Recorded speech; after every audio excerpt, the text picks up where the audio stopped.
Good morning guys! So ngayon nga pala is dito natin gagawin ang mag-push up guys, no?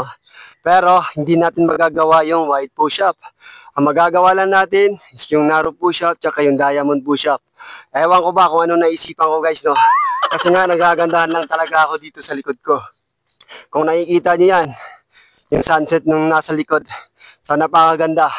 So ngayon sabayan niyo po ako sa gagawin nating exercise para sa ating chest at tricep workout. So dito ko naisipan gumawa itong exercise na to kasi nga naaalala ko yung kung gaano kaganda kapag nasa tabing ilog tayo. Ayan, so maganda, meron tayong white sand. So nakaka-relaxing habang magawa tayo ng ganitong mga content. So hopefully maintindihan nyo ako sa mga ganitong ginagawa ko guys. At sana naman suportahan nyo po ako sa ginagawa kong itong 1 month challenge jogging natin guys, no? So hopefully hindi kayo magsawang sumuporta at manood dito guys. So syempre wag nyo kakalimutan mag-follow at share at paki-comment down below na rin guys, no?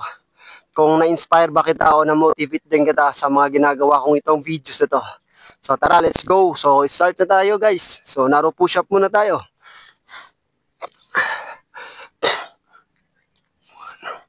2, 3, 4. 15 counts lang. 5, 6, 7, 8, 9, 10, 11, 12, 13, 14, 15. Medyo masakit guys.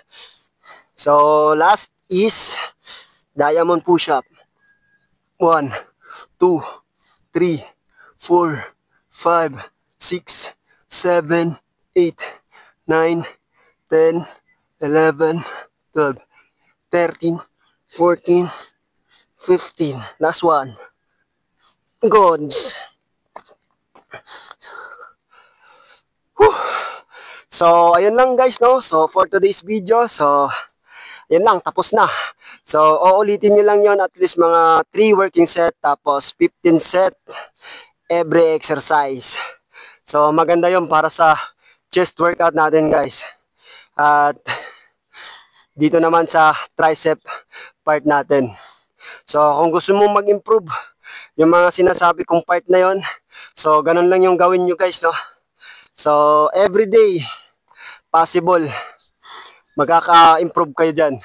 So, syempre, sabayan nyo rin ng nutrition na pagkain, lalong-lalo na dun sa rich in protein. Maganda yon para mabilis yung progress dun sa muscle mass natin. So, that's all for today's videos guys. So, maraming salamat. See you sa next videos natin. Thank you.